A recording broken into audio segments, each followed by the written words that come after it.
ഉടമ്പടി വർക്കൗട്ട് ചെയ്യണത് 8870 പ്രോമിസിലാണ് വർക്ക് ചെയ്യണത്. ഞാൻ കോവിഡ് പിടിച്ച് 2 മാസത്തോളം 1.5 മാസത്തോളം, എനിക്ക് 2 പ്രാവശ്യം കോവിഡ് പിടിച്ചു കേട്ടോ. നിങ്ങൾ അറിഞ്ഞോ? നിങ്ങൾ അറിഞ്ഞില്ലല്ലോ അല്ലേ? 2 പ്രാവശ്യം എനിക്ക് കോവിഡ് പിടിച്ച്. എന്താ, ആരാ കോവിഡ് തന്നത്? നിങ്ങളല്ല തന്നത്. ഞാൻ ഇവിടെ നിൽക്കുമ്പോൾ എനിക്ക് കിട്ടിയല്ലേ, ഞാൻ പുറത്ത് പോകണില്ലല്ല. പക്ഷേ എന്താ പ്രശ്നം എന്ന് വെച്ച് കഴിഞ്ഞാൽ കോവിഡ് കാലത്തും ഞാൻ ഇവിടെ തന്നെ ഉണ്ടായിരുന്നു, ജനങ്ങളുടെ വിഷയങ്ങൾ കേട്ടോണ്ട് തന്നെ. അപ്പോൾ ഒത്തിരി പേര് വരുമ്പോൾ ആരെങ്കിലും കയറി കയ്യെ പിടിക്കുക അല്ലെങ്കിൽ അടുത്ത് നിൽക്കുക തുമ്മുക ചെയ്യുമ്പോൾ അത് കിട്ടും. അതാണ് 2 പ്രാവശ്യം കിട്ടിയത്. അപ്പോൾ ആദ്യത്തെ പ്രാവശ്യം കിട്ടിയപ്പോൾ 1.5 മാസം ഞാൻ കിടന്നുപോയി. കാര്യം 1.5 മാസം ഞാനും വിജയകുമാർ മാത്രം എൻ്റെ കയ്യിലും ഉണ്ട്. അപ്പം ഞാനിങ്ങനെ അദ്ദേഹത്തിൻ്റെ ഹോട്ടലിൽ കിടക്കുകയാണ് ഒറ്റയ്ക്ക്. അപ്പോൾ എന്നെ നോക്കിയത് മുഴുവനും നാഫർ എന്ന് പറഞ്ഞൊരു മുസ്ലിം സഹോദരനാണ്. അയാളാണെങ്കിൽ എൻ്റെ പൾസും എൻ്റെ ശ്വാസവും നോക്കാൻ വേണ്ടി വട്ടം കിടക്കുകയാണ് അവിടെ. കഴിഞ്ഞ ദിവസം ഇവിടെ വന്നിട്ടുണ്ടായിരുന്നു, എനിക്ക് ഭയങ്കര ഇഷ്ടപ്പെട്ട അയാളെ കണ്ടപ്പോൾ. ഇവിടെ വന്നിട്ടുണ്ടായിരുന്നു എന്നെ കാണാൻ വേണ്ടി. അന്ന് 1.5 മാസം രാത്രി എനിക്ക് എന്തെങ്കിലും സംഭവിക്കുക, ശ്വാസം കിട്ടാത്ത ദിവസങ്ങളായിരുന്നു അത്. അപ്പോൾ എൻ്റെ മേലിൽ ജവമാല ഉണ്ടായിരുന്നു. അപ്പോൾ ഈ നാഫർ അടുത്ത് കിടക്കുകയാണ് വട്ടം. എന്നിട്ട് ഞാൻ എന്തെങ്കിലും ഒരു പന്തികൾ കണ്ട അപ്പോൾ പുള്ളിക്ക് അകത്തോട്ട് വരാൻ വേണ്ടി പുള്ളി പുറത്ത് കിടക്കുകയാണ്. അപ്പോൾ ഞാൻ ഓർക്കണേ, ഞാൻ എൻ്റെ ജീവിതത്തിൽ ഒരിക്കലും കാണാത്തൊരു മനുഷ്യനാണ്. ഈ ഒരു കാലഘട്ടത്തിൽ എൻ്റെ ബന്ധുക്കളല്ല, സ്വന്തപ്പെട്ടുള്ള സഹപ്രവർത്തകരല്ല, ആരുമല്ല. ഇത് നിങ്ങൾ ഓർക്കണം. എന്താ പ്രശ്നം എന്ന് വെച്ച് കഴിഞ്ഞാൽ, നിങ്ങൾ ഓരോരുത്തരെയും താങ്ങണതും തലോടണമെല്ലാം നാളെ നിങ്ങൾക്ക് അവർ പ്രയോജനപ്പെടുമെന്നുള്ള ഉദ്ദേശത്തിലാണ്. പക്ഷെ നിങ്ങൾ താങ്ങണതും തലോടേണ്ടതും ദൈവത്തെ മാത്രമാണ്. എവിടെയെങ്കിലും നിങ്ങൾക്ക് അറ്റാച്ച്മെൻ്റ് ഉണ്ടെങ്കിൽ ആ അറ്റാച്ച്മെൻറ്റ് വെച്ചായിരിക്കും നിങ്ങൾക്ക് പണി കിട്ടാൻ പോണത്. പക്ഷേ ദൈവത്തോട് മാത്രം അറ്റാച്ച്മെൻ്റ് ഉണ്ടെങ്കിൽ നമ്മളുടെ യഥാർത്ഥ സമയത്ത് ദൈവമാണ് ആളെ ദൂത വിടണത്. ഞാൻ നിനക്ക് മുമ്പേ എൻ്റെ ദൂതനയക്കും. ശ്രുതികട ഹല്ലേലൂയ. Take the word of God. 23:20 പുറപ്പാട് 23:20. ഇതാ പറഞ്ഞേ, ഇതാ ഒരു ദൂതനെ നിനക്ക് മുൻപേ ഞാൻ അയക്കുന്നു. അവൻ നിന്റെ വഴിയിൽ നിന്നെ കാത്തുകൊള്ളും. ഞാൻ അപ്പൊ ഈ നാഫർ ആരാണ് എൻ്റെ ഇരിക്കണേ? അവൻ്റെ ദൂതനാ. ഞാൻ നിനക്ക് മുമ്പേ എൻ്റെ ദൂതനയക്കും എന്നാണ് പറഞ്ഞിരിക്കുന്നത്. ഞാൻ എൻ്റെ ദൂതനയക്കും. എപ്പോഴും നമ്മളെ സംബന്ധിച്ചിടത്തോളം അവനെന്ത് ചെയ്യും? അവൻ നിന്റെ വഴികളിൽ നിന്നെ കാത്തുകൊള്ളും. അപ്പം നമ്മുടെ കാവൽ ഏർപ്പെടുത്തിയിരിക്കുന്നത് നമ്മുടെ ബന്ധുക്കളെ സ്വന്തപ്പെട്ടവരൊന്നും അല്ല. ആരെയാണ്? ദൈവത്തെയാണ്. അവൻ്റെ ദൂതനാണ്. അതായത് ഞാൻ എന്തിനാ ഇപ്പം നിങ്ങളോട് ഇങ്ങനെ പറയുന്നത് വെച്ച് കഴിഞ്ഞാൽ, നിങ്ങളുടെ ടൈം നിങ്ങൾ മാനേജ് ചെയ്യണം. ചില ആൾക്കാർ മക്കളെ എന്ന് പറഞ്ഞ് മരിക്കാൻ നടക്കുകയാണ്. ചില അമ്മമാർ അവനോട് ഇപ്പം നിങ്ങൾ ദുബായിലോ റോമിലേക്കുള്ള മക്കളെ നിങ്ങൾ വിളിക്കും, എന്നിട്ട് കഴിച്ചാടാ, കുടിച്ചാടാ, കുളിച്ചാടാ എന്നൊക്കെ ചോദിക്കും. പ്രാർത്ഥിച്ചാടാന്ന് ഒരിക്കലും ചോദിക്കത്തില്ല ഈ പന്നി. അതാ പ്രശ്നം. എന്താ പ്രശ്നം? ജീവിതത്തിൽ അവർ ബേസിക്കായിട്ട് അമ്മയാണെങ്കിലും ലോകത്താൻ ജീവിയാണ്. അത് കാരണം അവളുടെ ആധ്യാത്മികതയെക്കുറിച്ച് അവർക്ക് കൺസെപ്റ്റ് ഇല്ല. എന്താ കാര്യം? ഇതിനാണ് ഈ അറ്റാച്ച്മെൻ്റ് എന്ന് പറയുന്നത്. ദൈവത്തെ മാറ്റി നിർത്തിക്കൊണ്ടുള്ള ബന്ധങ്ങളുടെ പരിപോഷണങ്ങളും ഒരു പക്ഷേ നാളെ നിങ്ങൾക്ക് ഒരു മൈനറായിട്ടുള്ള ഒരു കൺസോലേഷനിലൂടെ പോകത്തുള്ളൂ. ദൈവത്തെ മേജർ മിറക്കിൾസിനെ കുറിച്ചാണ് ഞാൻ സംസാരിക്കുന്നത്. മേജർ മിറക്കിൾസ് എന്ന് പറഞ്ഞാൽ ഞാനെന്താ 12 കൊല്ലം ഈ വിജയകുമാറിൻ്റെ ഹോട്ടൽ വിൽക്കാൻ വേണ്ടി ഞങ്ങൾ ഒരുമിച്ച് പ്രാർത്ഥിച്ച 12 കൊല്ലം. കാര്യം ഇത് മുഴുവൻ റിലയൻസിൻ്റെ ലോൺ എടുത്തിട്ട് ചെയ്യണതാണ്. ആ റിലയൻസിൻ്റെ ലോണെന്ന് പറയുമ്പോൾ അതിൻ്റെ പണ്ടാര പലിശ കയറിയിട്ട് കോടികളുടെ കടത്തിൽ വിജയകുമാർ മുങ്ങുകയാണ്. ആരോടും പറയിക്കാതെ പുതിയ ലോൺ എടുത്ത് കൂടിക്കൊണ്ടിരിക്കുകയാണ്. ഇവിടെ വളരെ മിടുക്കനായിട്ട് വരും, സിമ്പിളിനായിട്ട് പോകും. പക്ഷേ ഞങ്ങൾക്ക് മാത്രമേ രണ്ടുപേർക്കും രഹസ്യങ്ങൾ അറിയാൻ പാടുള്ളൂ. അപ്പം ഞാൻ ഒരു ദിവസം എത്ര പ്രാർത്ഥിച്ചിട്ടും ഈ ഹോട്ടൽ വിൽക്കണില്ല. ഹോട്ടൽ വിൽക്കാനല്ല, വേറെ ഒന്നും വിൽക്കാൻ അവിടെ ഇല്ല. താരം സ്ഥലങ്ങളൊക്കെ ഉണ്ട്, അത് വലിയ സ്ഥലങ്ങളാണ് കിടക്കുന്നത്, അതൊന്നും വിറ്റ് പോകണില്ല. എല്ലാം റിയൽ എസ്റ്റേറ്റ് പ്രോബ്ലത്തിൽ കിടക്കുകയാണ്. പല സ്ഥലങ്ങൾക്കും പല പ്രശ്നങ്ങളാണ് കിടക്കുന്നത്, റവന്യൂ പ്രോബ്ലംസ്. അപ്പോൾ വിജയകുമാർ അങ്ങനെ ഒരു വല്ലാത്തൊരു 0 ലെവലിലേക്ക് വരികയാണ്. അപ്പോഴാണ് എനിക്ക് കോവിഡ് വന്നത്. അപ്പം ഞാൻ അപ്പം തന്നെ സാറിനെ വിളിച്ചിട്ട് പറഞ്ഞു, സാറേ എനിക്ക് കോവിഡാണ്, ഞാൻ അങ്ങോട്ട് വരികയാണെന്ന് പറഞ്ഞു. ഓക്കെ അച്ഛൻ കമ്മെന്ന് പറഞ്ഞു, നമുക്ക് ഉടനെ എളുപ്പം വരാൻ പറഞ്ഞു. അപ്പം ഞാൻ അവിടെ ചെന്നിട്ട് പിന്നെ എന്താ ചെയ്തിരിക്കണത്? എനിക്ക് കോവിഡാണെങ്കിലും എന്നെ സംബന്ധിച്ചിടത്തോളം ഞാൻ ആ കോവിഡ് ആശുപത്രി കോവിഡ് രോഗികളുടെ പോലെ അവിടുത്തെ ഒരു കോയമ്പത്തൂർ ആശുപത്രി കിടക്കണം, ചാർത്തിൽ കിടക്കണം. ഒരു ചാർത്താണ് ഉണ്ടായിരുന്നത്. കാര്യം കോവിഡുകാരെ എല്ലാം അവരെല്ലാം കൂട്ടിയിട്ടിരിക്കുകയാണ്. അവിടെ കുറേ കോവിഡ് അന്നത്തെ കാലത്ത് ഭയങ്കര കഷ്ടപ്പാടായിരുന്നു. കോവിഡുകാരെല്ലാം കൂട്ടിയിട്ടിരിക്കുകയാണ്. അതിൻ്റെ കൂട്ടത്തിൽ ഞാൻ കിടക്കുകയാണ്. അപ്പോൾ ഞാൻ കിടന്നതിന് ശേഷം എനിക്ക് രാത്രിയാണ് അവിടെ പോയി അഡ്മിറ്റ് ചെയ്യണത്. പക്ഷേ എന്താ പ്രശ്നമുണ്ടെങ്കിലും ഞാൻ ഈ ആന്തരിക അഭിഷേകം നിങ്ങളോട് എന്താ പറയാൻ കാരണം, ഇത്രയും ഇഷ്യൂസിലാണ് നിൽക്കണത്. ചില കോവിഡുകാരും മരിക്കുന്നുണ്ട്, പക്ഷേ എൻ്റെ ഉള്ളിൽ എനിക്കൊരു പ്രശ്നവുമില്ല. അതിനാണ് ആന്തരിക അഭിഷേകം എന്ന് പറയുന്നത്. അതായത് ഞാൻ റിലീവ്ഡ് ആകുമെന്നും എനിക്ക് I am so live and so happy as if I am not affected by Covid. അതായത് ഇത് സംഭവിക്കാത്ത പോലെ ഞാൻ കോവിഡ് അഫക്റ്റഡ് അല്ലാത്തതുപോലെ ഞാൻ ഹാപ്പിയാണ്. രാത്രി പിന്നെ വ്യത്യാസം 3 മണിയായപ്പോൾ എന്നെ മുറിയിലോട്ട് മാറ്റിയിട്ട് 36 മണിക്കൂർ കഴിഞ്ഞപ്പോൾ എന്നെ വീണ്ടും ഹോട്ടലിലോട്ട് മാറ്റി. അപ്പോൾ ഈ സമയങ്ങളെല്ലാം എൻ്റെ കൂടെ ജപമാല ഇരിക്കണം. അതിൻ്റെ നിങ്ങൾക്ക് അഭിഷേകം, പ്രാർത്ഥനയിൽ അഭിഷേകം വേണമെങ്കിൽ നിങ്ങൾ ജപമാലയിൽ നിന്ന് അഭിഷേകം മേടിക്കേണ്ടത്. അതിൻ്റെ കാരണം എന്ന് വെച്ച് കഴിഞ്ഞാൽ ഏത് കാട്ടിലും ഏത് കോവിഡിലും കിടന്നുകൊണ്ട് നിങ്ങൾക്കത് പ്രാർത്ഥിക്കാൻ പറ്റും. ഇത്തിരി ഓർമ്മ മതി. എന്താണ് ജപമാലയ്ക്ക് വേണ്ടിയുള്ള ഇൻവെസ്റ്റ്മെൻ്റ് എന്ന് പറഞ്ഞു കഴിഞ്ഞാൽ ഒരു പൊടിക്ക് ഓർമ്മ, അത്രയേ ഉള്ളൂ. ജപമാല ചെല്ലാൻ നിങ്ങൾക്ക് എന്ത് വേണമെന്ന് വെച്ച് കഴിഞ്ഞാൽ ഒരു പൊടിക്ക് ഓർമ്മ മതി. എനിക്ക് ഓർമ്മയുണ്ട്, ഞാൻ മരിച്ചിട്ടില്ല എന്നുള്ളൊരു ബോധം മതി നിനക്ക് ഒരു ജപമാല ആക്ടിവേറ്റ് ആകാൻ. അപ്പോൾ ഞാൻ ഈ ജപമാല എഴുതിക്കൊണ്ടിരിക്കുകയാണ്. 1 മണിക്കോ ഒരു ദിവസം 10 40 ഒക്കെ ജപമാല ചെല്ലും. കിടക്കാനല്ല, ചുമയുള്ള കാരണം ഇങ്ങനെ കിടക്കാൻ പറ്റും, ഇങ്ങനെ താങ്ങിയിരിക്കുകയല്ലേ. അപ്പോൾ എന്നിട്ട് ജപമാല ചെല്ലുകയാണ്. ജപമാല ചൊല്ലി ഒരു ദിവസം സാറ് കയറി വന്ന് മുറി. അപ്പോൾ സാറിനാണെങ്കിൽ കോവിഡാണെങ്കിൽ സാറിന് അങ്ങനെ പേടിയൊന്നുമില്ല. സാർ എൻ്റെ അടുത്ത് ഇരുന്ന് സംസാരിക്കുകയാണ്. എന്നോട് പറഞ്ഞ്, അച്ഛാ കടം ഇത്തിരി പ്രശ്നമാകുന്നുണ്ട്, ഈ സംഭവം ഒന്ന് ഡിസ്പോസ് ആയാൽ മാത്രമേ, അതായത് ഒട്ടലാണേ, ഡിസ്പോസ് ആയാൽ മാത്രമേ നടക്കത്തുള്ളത്. ഞാൻ പറഞ്ഞു, ഈ ദിവസങ്ങൾ ഞാനത് പറയേണ്ട സ്ഥലത്ത് പറഞ്ഞിട്ടുണ്ട്. കാര്യം ഇപ്പോൾ കോവിഡ് രോഗം പിടിച്ച് എന്നിട്ടും ഉള്ള ബോധത്തിൽ പ്രാർത്ഥിക്കുന്നതിനേക്കാൾ വലിയ പ്രാർത്ഥനയിലില്ല. കർത്താവ് കുരിശിൽ കിടന്ന് പ്രാർത്ഥിക്കുന്ന പോലെയുള്ള ഈ പ്രാർത്ഥനയുടെ മൂല്യം കൂടുന്നുണ്ട്. രോഗിയായിട്ട് പ്രാർത്ഥിക്കുമ്പോൾ ഉണ്ടാകുന്ന പ്രശ്നം അതാ, പ്രാർത്ഥനയുടെ മൂല്യം കൂടും. പണ്ട് നമുക്ക് ആരോഗ്യത്തോടെ ഇരുന്ന് പ്രാർത്ഥിക്കുമ്പോൾ ഒരു കൊന്തയ്ക്ക് 10 പോയിൻ്റ് ആണെങ്കിൽ നമ്മളൊരു വലിവ് പിടിച്ച് പ്രാർത്ഥിക്കുമ്പോൾ കൊന്തയ്ക്ക് 40 പോയിൻ്റ് ആകും. അതെപ്പോഴും നമ്മൾ ഓർത്തേക്കണം. പ്രാർത്ഥനയുടെ മൂല്യം അത് ഏത് ശാരീരിക മാനസിക അവസ്ഥയിൽ പ്രാർത്ഥിക്കുന്നതെന്നാണ്. അതായത് നിങ്ങൾക്ക് പ്രാർത്ഥനാ വരം കുറവാണെങ്കിൽ തീർച്ചയായിട്ടും ഈ സെക്ഷനിൽ പ്രാർത്ഥിക്കാൻ പറ്റത്തില്ല. ഇപ്പം ഇവളുടെ നമ്മൾ ആദ്യം പറഞ്ഞ ജിൻസിയില്ലേ, ജിൻസി എന്നാ പറഞ്ഞതെന്ന് വെച്ച് കഴിഞ്ഞാൽ, ജിൻസിയുടെ ഭർത്താവിന് കിഡ്നി അസുഖമാണെന്ന് കേട്ടപ്പോൾ തന്നെ ജിൻസി എന്താ പറയണത്, എനിക്കിപ്പോൾ പിന്നെ പ്രാർത്ഥന ഒന്നും ഓർമ്മയില്ലെന്നാണ് പറയണത്. അതായത് ഭർത്താവിന് കിഡ്നിയുടെ അസുഖമാണെന്ന് ഡയഗ്നോസ് ചെയ്തപ്പോൾ തന്നെ പിന്നെന്താ പറയണത്, എനിക്ക് പ്രാർത്ഥന ഒന്നും ഓർമ്മയില്ല. ഞാൻ പറയണത് പരിശുദ്ധ പരമദിവ്യകാരുണ്യം എൻ്റെ മാതാവേ, പരിശുദ്ധ പരമദിവ്യ എന്താണ് പറയണത് നമുക്കൊരു പിടിയില്ല. പരിശുദ്ധ പരമദിവ്യകാരുണ്യം എൻ്റെ മാതാവേ. പ്രാർത്ഥനയെല്ലാം മറന്നുപോയി, വിശ്വാസപ്രമാണം മറന്നുപോയി, ജപമാല മറന്നുപോയി, പ്രാർത്ഥിക്കാൻ എന്ത് പ്രാർത്ഥന ആദ്യം പ്രാർത്ഥിക്കണം അറിയാൻ പാടില്ല, അതിൻ്റെ പ്രാർത്ഥനയുടെ സീക്വൻസ് മറന്നുപോയി, ക്രമമെല്ലാം തെറ്റിപ്പോയി. എൻ്റെ മാതാവേ എന്നുള്ളത് അത് ഒരു ചെറിയ മൈനർ പ്രാർത്ഥനാനുഭവമാണ്. പക്ഷേ നിങ്ങളുടെ ക്ലേശങ്ങൾ വർദ്ധിക്കുമ്പോൾ നിങ്ങൾ ബോധപൂർവം പ്രാർത്ഥിക്കാൻ കഴിഞ്ഞാൽ അതിന് പ്രാർത്ഥനാ വരമെന്ന് പറയും.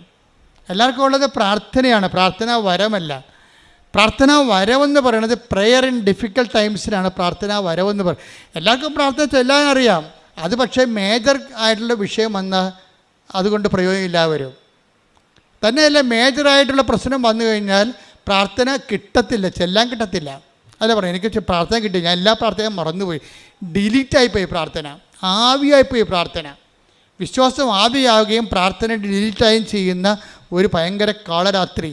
പക്ഷേ എനിക്കങ്ങനെ സംഭവിച്ചില്ല. ശരിക്കും ഞാനത് വളരെ ബോധത്തോടു കൂടി സന്തോഷത്തോടു കൂടിയാണ് ഈ ജപമാല ചൊല്ലിക്കൊണ്ടിരിക്കുന്നത്. അപ്പോഴാണ് സാറ് പറയണത് ഇങ്ങനെ ഒരു വിഷയമുണ്ട്. ഞാനത് പ്രാർത്ഥനയെ വെച്ചിട്ടുണ്ടെന്ന് പറയും. പക്ഷേ ഞാൻ അവിടുന്ന് ഒരു 2 ദിവസം കഴിഞ്ഞപ്പോൾ തന്നെ, ഇത്രയും നാൾ സാറിൻ്റെ അടുത്ത് തന്നെ ഉണ്ടായിരുന്ന ഒരു വലിയ ഹോസ്പിറ്റലുണ്ട്, അവർക്കൊരു പ്രോജക്റ്റ് വന്ന് ആ ഹോസ്പിറ്റൽ എക്സ്പാൻഡ് ചെയ്യണമെന്ന്. അവരുടനെ സാറിനോട് വന്ന് ചോദിച്ചു, ഈ ഹോസ്പിറ്റൽ നിങ്ങളുടെ ഹോട്ടൽ കൊടുക്കുന്നുണ്ടോ എന്ന് ചോദിച്ചു. അപ്പോൾ കൊടുക്കുന്നുണ്ടെന്ന് പറഞ്ഞു. അപ്പോൾ എന്നാ വിലയെന്ന് പറഞ്ഞു. അപ്പോൾ സാറ് പറഞ്ഞ് ഇതിന് 22 കോടി എന്ന് പറഞ്ഞു. 22 കോടി എന്ന് പറഞ്ഞ്. 22 കോടി എന്ന് പറഞ്ഞെങ്കിലും അപ്പോൾ എൻ്റെ അടുത്ത് വന്ന് പറഞ്ഞ് 22 കോടി എന്നാണ് പറയണമെന്ന് പറഞ്ഞു. അപ്പോൾ നമ്മുടെ കടങ്ങളെല്ലാം പരിഹരിച്ച് കഴിഞ്ഞാൽ എന്ത് മിച്ചം ഉണ്ടാകുമെന്ന് എനിക്കൊരു ധാരണ ഉണ്ട്. അപ്പോൾ അതുകൊണ്ട് സാറിനോട് പറഞ്ഞു, സാറേ എത്ര കുറച്ചാലും 18-ന് താഴെ കുറക്കാൻ പറ്റത്തില്ലെന്ന് പറഞ്ഞു. അപ്പോൾ എന്താ വെച്ചാൽ അത്രയും സംഭവം നമുക്ക് കിട്ടുമെന്നൊരു ബോധമല്ല നമുക്കുള്ളത്, ഒരു ബോധമാണുള്ളത്. പക്ഷേ ആ ഒരു ആഴ്ച തന്നെ ഞാൻ അവിടുന്ന് എഴുന്നേറ്റ് പോകണമെമ്പോൾ തന്നെ ഒരു കെട്ട് പൈസയുമായിട്ട് സാറ് വന്നു. എന്താ കാര്യം? അഡ്വാൻസ് തന്നതാണ്. കുറച്ച് ക്യാഷും കുറേ ചെക്കുമായിട്ട് അവിടെ നടക്കണതാണ്. എന്ന് വെച്ച് കഴിഞ്ഞാൽ ഞാൻ നിങ്ങളുടെ ഈ അനുഭവങ്ങൾ എന്താ പറഞ്ഞതെന്ന് വെച്ച് കഴിഞ്ഞാൽ, നിങ്ങളുടെ ക്ലേശകാലങ്ങളിൽ നിങ്ങളുടെ പ്രാർത്ഥനയുടെ മൂല്യം കൂടുന്നത് നിങ്ങൾ മനസ്സിലാക്കണം. അല്ലാതെ ഞാൻ ഉടമ്പടി എടുത്തല്ല, ദൈവം എനിക്കിട്ടെന്താ ഇങ്ങനെ ചെയ്തത്, ഉടമ്പടി എടുക്കാത്തവളൊക്കെ വെള്ളം അടിച്ച് സുന്ദരമായിട്ട് നടക്കണം, കല്യാണം കെട്ടിയും ഒക്കെ നടക്കണം, എനിക്ക് മാത്രമാണ് പ്രയാസമെന്ന് നിങ്ങൾ പറയരുത്. നമ്മളുടെ നിലപാട്, ഞാൻ 12 കൊല്ലം ആ ഹോട്ടൽ വിൽക്കാനുള്ള ഒത്തിരി പ്രശ്നങ്ങളുണ്ട്. ആ ഹോട്ടൽ ഉദ്ഘാടനം ചെയ്തപ്പോൾ ഞാൻ പറഞ്ഞു, സാറേ എന്ത് കടം കൊണ്ടാലും ഇതിന് ഫ്രണ്ടിലുള്ള സ്ഥലം എടുത്തില്ലെങ്കിൽ നമ്മൾക്ക് ഈ ഹോട്ടൽ റൺ ചെയ്യാൻ പറ്റത്തില്ല. അപ്പോൾ എന്നോട് ചോദിച്ചത് എങ്ങനെ എടുക്കും, ഫ്രണ്ടിലുള്ള സ്ഥലത്തൊക്കെ കോയമ്പത്തൂർ ഭയങ്കര വിലയാണ്. ഞാൻ പറഞ്ഞ് കടം മേടിച്ചാലും എടുക്കേണ്ടി വരുമെന്ന് പറഞ്ഞ്. കാര്യം എൻ്റെ മനസ്സിൽ അന്ന് സാറിൻ്റെ വൈഫിനോട് ഞാൻ പറഞ്ഞ്, ഇന്നല്ലെങ്കിൽ സാററിയണ്ട, ഇന്നല്ലെങ്കിൽ നാളെ നമുക്കിത് വിൽക്കേണ്ടി വരുമെന്ന് പറഞ്ഞു. അത് പറഞ്ഞിട്ടാണ് ഞാൻ വെഞ്ചരിച്ചിട്ട് പോരണത്.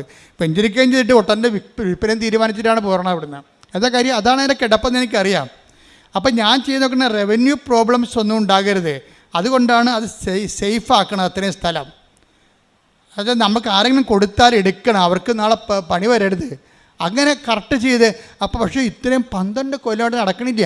അപ്പം നിങ്ങളെന്താ ചെയ്തിരിക്കണമെന്ന് വെച്ച് കഴിഞ്ഞാൽ, നിങ്ങളുടെ മൂല്യം വർദ്ധിത, നിങ്ങളുടെ പ്രാർത്ഥനയ്ക്ക് മൂല്യം വർദ്ധന ഉണ്ടെങ്കിൽ നിങ്ങളിപ്പം നിലവിലുള്ള കുരിശിനെയൊക്കെ അക്സെപ്റ്റ് ചെയ്യണം. അതെപ്പോഴും ഭയങ്കര സീരിയസ് വിഷയമാണ്. നിങ്ങൾ കുരിശിനെ റിജക്റ്റ് ചെയ്യണത്. അപ്പോൾ നിങ്ങളുടെ മൂല്യം പോകും. ഇപ്പം നിങ്ങളുടെ മകൻ, നിങ്ങളുടെ മരുമകൾ നിങ്ങളുടെ കഴുത്തേക്കാരൻ്റെ പാർട്ടിയാണ്, അല്ലെങ്കിൽ അവൾ തന്നെത്താനായിട്ട് അവൾ വീട്ടിൽ പോയി നിൽക്കുകയാണ്.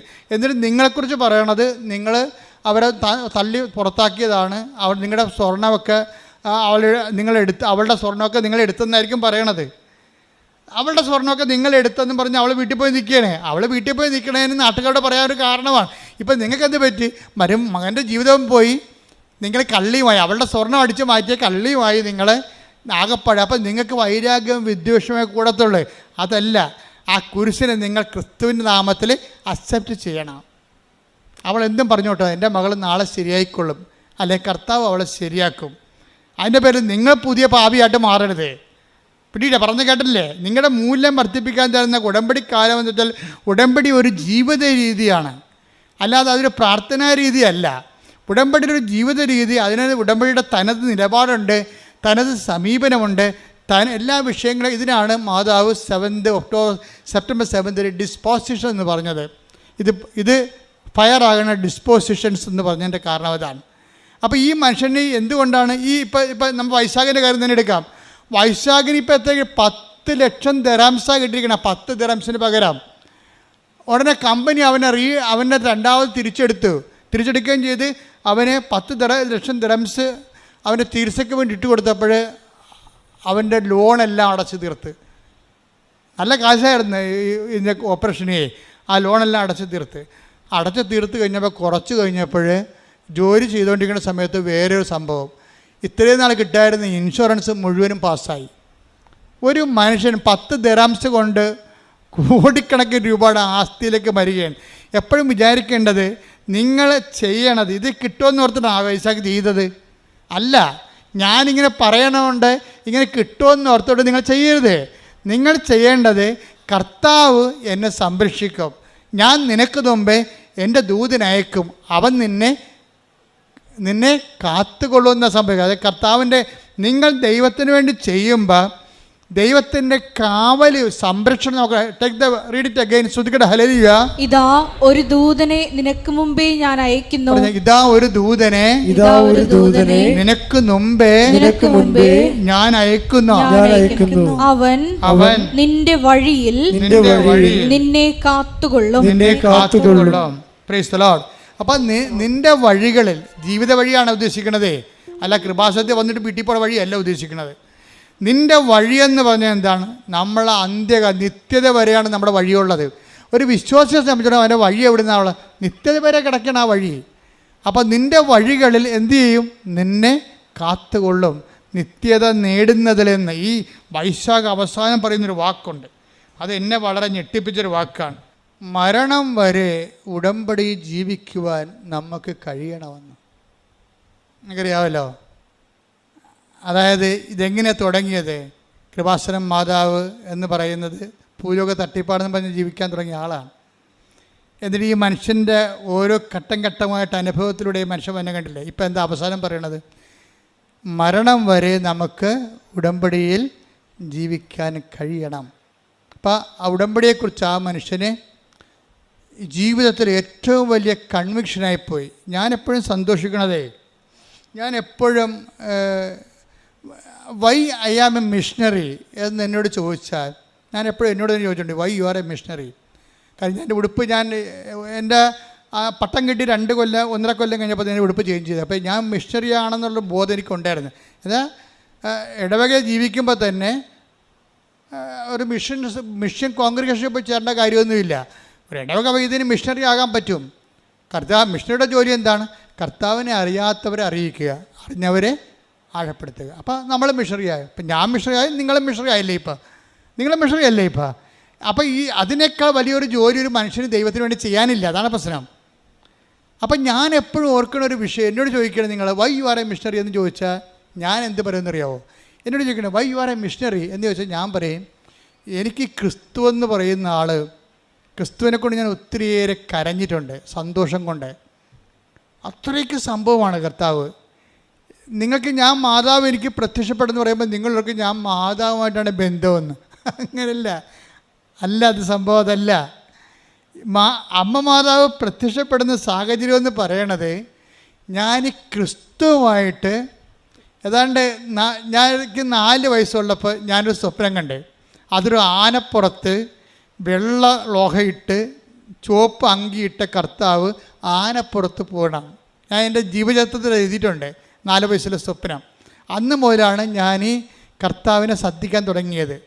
ഞാൻ പിന്നെ എൻ്റെ അപ്പനുമായിട്ട് 7-ാമത്തെ വയസ്സിലോ അതോ 6-ാമത്തെ വയസ്സിലോ ഞാൻ അപ്പനുമായിട്ട് സന്ധ്യപ്രാർത്ഥന കഴിഞ്ഞ് നടക്കുമ്പോൾ ഞങ്ങളുടെ ചെമ്പരത്തിക്കാട്ടിലെ കർത്താവിൻ്റെ ഒരു വലിയ മുൾക്കിരീടം അണിഞ്ഞ രൂപം കാണാം. അന്ന് മനസ്സിലായില്ല ഇത് നമ്മുടെ ജീവിതവുമായിട്ട് മുന്നോട്ട് പോകണം. അപ്പം ഞാൻ അപ്പനോട് പറയും, അപ്പ അതേ കർത്താവ് നിൽക്കണേ. ഏത് കർത്താവ് വെച്ചാൽ ഞങ്ങളുടെ വണക്കമാസ പുസ്തകത്തിലൊരു കർത്താവുണ്ട്. ഞങ്ങളുടെ വണക്കമാസ പുസ്തകം ഇരിക്കുന്ന വൈറ്റ് ആൻഡ് ബ്ലാക്ക് കർത്താവിൻ്റെ തലേ മുഴുവൻ മുൾക്കിരീടമാണ്. അപ്പോഴാ കർത്താവിനാണ് ഞാൻ ഇരുട്ടത്ത് ഈ ചന്ദ്രൻ്റെ പ്രകാശത്തിൽ സന്ധ്യയ്ക്ക് ചെമ്പരത്തിക്കാട്ടി കാണുന്നത്. കർത്താവ് എന്നെ വളരെ ശ്രദ്ധിച്ച് നോക്കുകയാണ്. അപ്പോൾ എൻ്റെ കുഞ്ഞു മനസ്സിലുള്ളത് ഞാൻ സ്വപ്നത്തിൽ കണ്ട കർത്താവിൻ്റെ മുഖം തന്നെയുള്ള ഇതെന്ന്. അപ്പോൾ എനിക്കിതിനെക്കുറിച്ച് കർത്താവ് നമുക്ക് വേണ്ടി മരിച്ചെന്നോ കർത്താവിനെ കുറിച്ചിക്കപ്പെടുന്നോ അതോ എനിക്കറിയത്തില്ല. എൻ്റെ പ്രായം ചെറുതാണല്ലോ. പക്ഷേ അതേസമയം തന്നെ കർത്താവ് എന്ന് എനിക്ക് പുറത്ത് ഞാൻ പ്രാർത്ഥിക്കണ ദൈവം എൻ്റെ കൺമുമ്പിലുണ്ടെന്നുള്ള ബോധം എനിക്കുണ്ട്. അന്ന് മുതലാണ് ഞാൻ ഈ ആളിലേക്ക് ആകർഷിക്കപ്പെടുന്നത്. എൻ്റെ ലൈഫ് ഹിസ്റ്ററിയിൽ മുഴുവനും അത് എഴുതിയിട്ടുണ്ട്. എന്നിട്ട് കർത്താവ് അവസാനം ഞാൻ പട്ടത്തിന് ചേർന്ന് പട്ടം പഠിക്കി കഴിഞ്ഞ് പട്ടത്തിൻ്റെ സമയത്തൊക്കെ രാത്രിയൊക്കെ പ്രാർത്ഥിക്കുമായിരുന്നു. അവസാനം ഞാൻ പട്ടം എനിക്ക് ദൈവം തന്നതിന് ശേഷം ഞാനൊരു പള്ളിയിലോട്ട് വന്നു. ഒരു പള്ളി, മനക്കോടം പള്ളി. നിങ്ങൾ മനക്കോടത്ത് ചിലപ്പോൾ ഇവിടെ ഉണ്ടാവും. ഞാൻ ആദ്യമായിട്ട് അപ്പോയിൻ്റ് ചെയ്യണ പള്ളി മനക്കോടം പള്ളിയിലാണ്. ഞാൻ ഇടവക ജീവിതം ഏതാണ്ട് അവസാനിപ്പിക്കണേണ്ട അവിടെ വെച്ചാണ്. കാര്യം അവിടെ വന്ന് തന്നെ തിരിച്ചു വന്ന് ഞാൻ അവിടെ ഫൊറോണ വികാരിയായിട്ടാണ് ഒരു സെക്ഷൻ ജീവിതം അവസാനിപ്പിക്കണത്. പിന്നെ ഇതിന്നെല്ലാം കൊച്ചുപള്ളി ചാപ്പൽ കെയർടേക്കറായിട്ട് ഇരുന്നത്. ഇപ്പോഴും ഒരു കൊച്ചുപള്ളിയായിരിക്കണേ. അപ്പോൾ അതൊരു സെക്ഷനാണ്. അവിടെ വെച്ചാണ് 2004 അമ്മ മാതാവ് പ്രത്യക്ഷപ്പെടുന്നത്. അതായത് കൊച്ചുപള്ളിയിൽ ഞാൻ അസ്തന്തിയായിട്ട് വന്ന പള്ളി തന്നെ ഫൊറോണ വികാരിയായിട്ട് വന്നിട്ട് എൻ്റെ പട്ട ജീവിതം ഏറെക്കുറെ ഒരു ഘട്ടം എത്തുമ്പോഴാണ് 2004, അത് 2004 അപ്പോഴാണ് അമ്മ പ്രത്യക്ഷപ്പെടുന്നത് ഇവിടെ. പിന്നെ ഈ പ്രത്യക്ഷീകരണത്തിൻ്റെ സ്ഥിരീകരണത്തിന് വേണ്ടിയുള്ള ആധ്യാത്മികമായ യാത്രയിൽ ആദ്യം സംഭവിക്കുന്നത്, അമ്മ ഞാൻ ആ കൊച്ചു പള്ളിയിൽ ഈ മരക്കൂടത്ത് പള്ളിയിൽ ചാർജ് എടുത്ത് ഒരു ജനുവരി 18-ാം തീയതി ചാർജ് എടുത്ത് കഴിഞ്ഞപ്പോൾ എൻ്റെ അമ്മ അന്ന് ജീവിച്ചിരിപ്പുണ്ട്. എൻ്റെ അമ്മ അധികം യാത്ര ചെവി കേൾക്കാൻ കാരണം അധികം യാത്ര ഒന്നുമില്ല. ആ മനക്കോടത്ത് എവിടെയോ ഒരു അടിയന്തരത്തിന് വന്ന അമ്മ അപ്പോൾ എന്നെ കാണാൻ വേണ്ടി വന്നു. ഞാൻ അച്ഛനായി ചാർജ് എടുത്തിട്ട് 3 ദിവസം ആയുള്ളൂ. അപ്പോൾ അമ്മ വന്നപ്പോൾ ഞാനൊരു ഷെഡിൽ താമസിക്കുകയാണ്. കാര്യം അവിടെ ഞാൻ ചെല്ലുമ്പോൾ അവിടെ അച്ഛന്മാർക്ക് താമസിക്കാൻ സ്ഥലമില്ലായിരുന്നു. ശവവണ്ടി ഇട്ടിരുന്ന സ്ഥലത്തുനിന്ന് ശവവണ്ടി അവരെടുത്ത് മാറ്റിയിട്ട് എന്നെ കയറ്റി കിടത്തി അവിടെ. അത്രയുള്ള സംഭവം. ആ ഒരു കാലമാണത്. കാര്യം ആ പള്ളിയിൽ ഇന്ന് നല്ല സിറ്റുവേഷനുണ്ട് അവിടെ. ഞാനും കൊറോണ വികാരിയായിരുന്നപ്പോൾ നല്ല രീതിയിൽ അവിടെ പോയി താമസിച്ചത്. പക്ഷേ ഞാൻ തുടങ്ങിയത് ശവവണ്ടി എൻ്റെ അരികിൽ കിടക്കും, ഞാൻ ഇപ്പുറത്ത് ഷെഡിൽ കിടക്കും. ഷെഡിൽ കിടന്ന ശവവണ്ടി പുറത്തെടുത്തിട്ട് അതിനൊരു പ്രത്യേക ഒരു ചാർത്തെടുത്തിട്ട് ഞാൻ ഈ ഷെഡിൽ ഒരു കട്ടിലിട്ട് അവിടെ കിടക്കും. അങ്ങനെയാണ്. അവിടെ ആണ് അമ്മ വരണത്. അപ്പോൾ അമ്മ വന്നിട്ട് അമ്മ എനിക്ക് ഒരു പടം തന്ന്. കാര്യം ഞാൻ സംസാരിക്കുമ്പോൾ സ്വരത്തിൽ സംസാരിക്കണം, അമ്മയ്ക്ക് അധികം കേൾക്കാൻ പാടില്ല. അപ്പോൾ അമ്മ അധികം സംസാരിക്കണില്ല. ഞാനൊരു അടിയന്തരത്തിൽ വന്നാണെന്ന് എന്നെ പറഞ്ഞ് മനസ്സിലാക്കിയിട്ട് അമ്മ എനിക്കൊരു പടം തന്ന്. പടം കണ്ടോടുകൂടി കണ്ണ് നിറഞ്ഞു പോയി. എന്താ കാര്യം? ഞാൻ ആ 6 വയസ്സിലാ മറ്റേ ചെമ്പരത്തിക്കാട്ടി കണ്ട അതേ പടം, അമ്മയുടെ വണക്കമാസ പുസ്തകത്തിൽ പണ്ടുണ്ടായിരുന്ന പടം തിരിച്ച് അമ്മ എനിക്ക് തന്നു. അതൊരു സ്ഥിരീകരണമാണ്.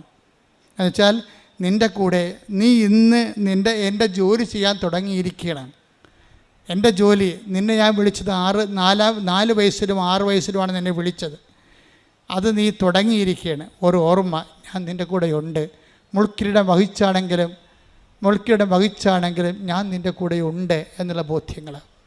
ഈ ക്ലേശകാലങ്ങളിലൂടെ കടന്നു പോകുമ്പോഴെല്ലാം ദൈവത്തിൻ്റെ സാന്നിധ്യവും ഛായയും നമ്മുടെ കൂടെ ഉണ്ട് എന്നുള്ള ബോധ്യം. അല്ലാതെ നിങ്ങൾക്ക് എന്തെങ്കിലും ക്ലേശങ്ങൾ വരുമ്പോൾ ഉടനെ ദൈവം എന്നെ കൈവിട്ടു, ഉടമ്പടി എടുത്തിട്ട് എന്ത് കാര്യം?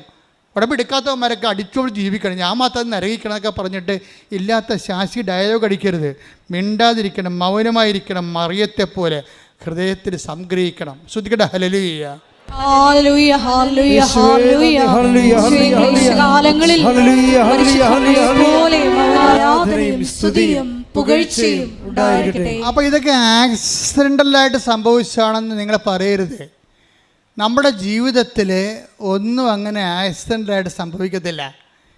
എല്ലാത്തിൻ്റെ പിന്നിൽ ദൈവത്തിൻ്റെ ഒരു കണക്ക് കൂട്ടലുണ്ട്. കാര്യം അമ്മ എനിക്ക് ഈ രൂപം തന്നപ്പോൾ ഞാൻ പെട്ടെന്ന് ഓർത്തത്, തലേ ദിവസം അവിടെ അർത്ഥിയിൽ തിരുമല ഭാഗത്ത് ഒരു മണിസാറുണ്ടായിരുന്നു. അപ്പോൾ മണിസാറിൻ്റെ അടുത്ത് പോയി പഠിക്കുന്ന ഒരു ഈഴവ സമുദായത്തിലൊരു സഹോദരനുണ്ടായിരുന്നു. എൻ്റെ വലിയ അടുത്ത ആത്മസുഹൃത്താണ്, ഇപ്പോഴും അങ്ങനെയാണ്. അപ്പോൾ ചിത്രൻ എന്നാണ് അദ്ദേഹത്തിൻ്റെ പേര്. ചിത്രൻ തലേ ദിവസം വന്ന് പറഞ്ഞു, അച്ഛാ മണിസാറിൻ്റെ ക്ലാസ്സിൽ എൻ്റെ ഡ്രോയിങ് കഴിഞ്ഞു, ഞാൻ ഇനി ഫീൽഡ് വർക്കിന് ജോലിക്ക് ഇറങ്ങാൻ പോകണമെന്ന് പറഞ്ഞു. അത് തലേ ദിവസം അമ്മ പറഞ്ഞതിന് തലേ ദിവസമാണ് അത് പറഞ്ഞത്. അപ്പോൾ അമ്മ പോയി കഴിഞ്ഞപ്പോൾ ഞാൻ ചിത്രനെ ഓർത്തു, ദൈവമേ ചിത്രൻ പെയിൻറ്റ് ചെയ്യുമല്ല, ചിത്രനെ വിളിക്കാമെന്ന് പറഞ്ഞു. അപ്പോൾ ചിത്രനോട് പറഞ്ഞു, എടാ എല്ലാം കൂടി എൻ്റെ അടുത്ത് 2000 രൂപയുണ്ട്. അന്നത്തെ 86 2000 രൂപയാണ്. ഇതാണ് എൻ്റെ ഉള്ളത്, അത് ഞാൻ നിനക്ക് തരാം. നീ എനിക്ക് ഈ ചിത്രം ഒരു ക്യാൻവാസിൽ വരച്ച് തരണമെന്ന് പറഞ്ഞു. അപ്പോൾ അന്നത്തെ 2000 രൂപ എന്ന് പറഞ്ഞാൽ നിങ്ങൾക്കറിയാമല്ലോ, ഇന്നത്തെ ഒരു അന്ന് 86 ഇപ്പോൾ എത്രയോ വർഷം കഴിഞ്ഞ് 38 വർഷമായില്ലേ. അപ്പോൾ അന്നത്തെ 2000 രൂപയ്ക്ക് അതിൻ്റെ വില ഉണ്ട്. എത്രയാണെന്ന് എനിക്കറിയാൻ പാടില്ല, മൂല്യം ഇന്നത്തെ മൂല്യം എന്താണെന്ന് എനിക്കറിയാൻ പാടില്ല.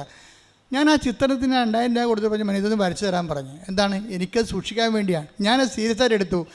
ദൈവം എൻ്റെ ജീവിതത്തിലൂടെ സഞ്ചരിച്ച് വന്ന് എത്തിയിട്ടുള്ള വഴികളെക്കുറിച്ച് പിന്നെ ഞാൻ ചെയ്യണത് ആ അന്നത്തെ കാലത്ത് വരപ്പിച്ചെടുത്ത ചിത്രം പിന്നെ ഞാൻ എന്ത് ചെയ്യണമെന്ന് വെച്ച് കഴിഞ്ഞാൽ എല്ലാ ഇടവകയിൽ ചെല്ലുമ്പോഴും യാത്ര ട്രാൻസ്ഫർ ആകുമ്പോൾ എല്ലാ വണ്ടിയും പുസ്തകവും ചെടിച്ചട്ടിയും എല്ലാം കയറ്റി വിടും. പക്ഷേ ഞാൻ പോകുമ്പോൾ എൻ്റെ കാറിൽ ഈ ചിത്രം മടി വെച്ചുകൊണ്ടാണ് ഞാൻ പോണത്. അത് ഒരു ബന്ധമാണ് ശരിക്കും. എൻ്റെ കാറിൽ ചിത്രം ഉണ്ടാവും. എന്നിട്ട് ഞാൻ അവസാനം കൃപാസനം സ്ഥാപിച്ച് എനിക്ക് സ്വന്തമായിട്ടൊരു ഓഫീസായി ഇവിടെ. അപ്പോൾ ഇവിടെ ഞാൻ ഇപ്പോൾ ഒരു 10 കൊല്ലമായെന്ന് ഈ ഓഫീസുകായിട്ട്. ഓഫീസായപ്പോൾ എനിക്കൊരു സ്ഥിരപ്രതിഷ്ഠയുടെ ഓഫീസ് കിട്ടിയല്ല. ഞാൻ പിന്നെ കൊണ്ടുവന്ന് പടമെടുത്ത് എൻ്റെ പിന്നിൽ വെച്ചിട്ടുണ്ട്. ഇപ്പോൾ നിങ്ങൾ എൻ്റെ മുറി കാണുമ്പോൾ ഇപ്പോൾ ആൾക്കാർക്ക് കയറാൻ പറ്റത്തില്ല, പണ്ട് കയറാൻ പറ്റുമായിരുന്നു. ആ മുറിയിൽ ആ പടം ഞാൻ ഇരിക്കണതിൻ്റെ ബാക്കിൽ ആ പടം വെച്ചിട്ടുണ്ട്. അപ്പോൾ എന്താ കാര്യം? ഇതൊരു ദൈവവുമായിട്ടുള്ള ബന്ധം ഒരിക്കലും നിങ്ങൾ ഒക്കേഷനിലാക്കരുത്. നിങ്ങൾ ഉടമ്പടിയിലാണെങ്കിൽ ഉടമ്പടി എപ്പോഴും ഞാൻ കൂടെയുണ്ടെന്ന് കാണിച്ചുകൊണ്ടിരിക്കും. പക്ഷേ ഇത് കണ്ടെത്താൻ കഴിയണം. കാര്യം ഉടമ്പടി എന്ന് പറയുമ്പോൾ നിങ്ങൾക്കറിയാമല്ലോ, വിശ്വാസം തന്നെ ആ ശരിക്കും നമ്മൾ ഇൻവെസ്റ്റഡ് വിശ്വാസമുണ്ട്. അത് നമ്മൾ ഒരു നമുക്ക് ഇൻവെസ്റ്റ്മെൻ്റ് ഇല്ലാത്ത വിശ്വാസമുണ്ട്. അപ്പം മാതാപിതാക്കന്മാരുടെ ഗ്യാരണ്ടിയിൽ നമ്മൾ വേണമെങ്കിൽ മാതാപിതാക്കന്മാർ ക്രിസ്ത്യാനികളായതുകൊണ്ട് നമുക്ക് വിശ്വസിച്ച് അങ്ങനെ ജീവിക്കാൻ പറ്റും. അപ്പോൾ നമ്മുടെ ഇൻവെസ്റ്റ്മെൻ്റ് ഇല്ല. പക്ഷെ നമ്മുടെ പേരിൽ കൂട്ടിയ വിശ്വാസമുണ്ട്. ഇപ്പോഴും പലർക്കും തന്നെ ഒരു കുഴപ്പം വെച്ച് കഴിഞ്ഞാൽ അവരുടെ മാതാപിതാക്കന്മാർ ക്രിസ്ത്യൻസ് ആയതുകൊണ്ട് അവരങ്ങനെ ക്രിസ്ത്യൻസായിട്ട് ജീവിക്കുന്നത്. അപ്പം നിങ്ങളുടെ വിശ്വാസ പ്രമാണം എന്ന് പറയുന്ന സംഭവത്തിൽ നിങ്ങളുടെ പേരല്ല കിടക്കണത്. കാരണം നിങ്ങളുടെ പേര് കൂട്ടിയിട്ടില്ല. നിങ്ങളെ വിശ്വാസ പ്രമാണം എപ്പോഴും പേരിൽ കൂട്ടണം നമ്മൾ. എന്നിട്ട് നിങ്ങൾ തൻ്റെ പേര് സ്വന്തമായിട്ട് പിടിക്കണം. നിങ്ങളുടെ പേരിൽ അപ്പൻ്റെ അടുക്കൽ നിന്ന് കിട്ടിയ വിശ്വാസമാകാം, അപ്പൂപ്പൻ്റെ അടുക്കൽ നിന്ന് കിട്ടിയ വിശ്വാസമാകാം, തോമസ് ലിയെ ആരും ആയിക്കൊള്ളട്ടെ. അതൊന്നും പാരമ്പര്യമായിട്ട് ആശയപരമായിട്ട് ശരിയാണെങ്കിലും പ്രായോഗികമായിട്ട് ശരിയാകത്തില്ല. കാര്യം കർത്താവ് ചോദിക്കുന്നത് അങ്ങനെ തോമസ് ലിയായും ഫ്രാൻസിസ് സേവ്യറും അങ്ങനെ പലരും പല കാര്യങ്ങൾ എന്നെക്കുറിച്ച് പറയും. Whom do you say that I am? അതാണ് പത്തോസിനോട് ചോദിക്കുന്നത്. അങ്ങനെ പലരും പലതും പറഞ്ഞുകൊണ്ടുണ്ട്. പക്ഷേ ഞാൻ ആരാണെന്നാണ് നിങ്ങൾ പറയുന്നത്. അതാണ് പ്രശ്നം. നമ്മൾ പറയണം.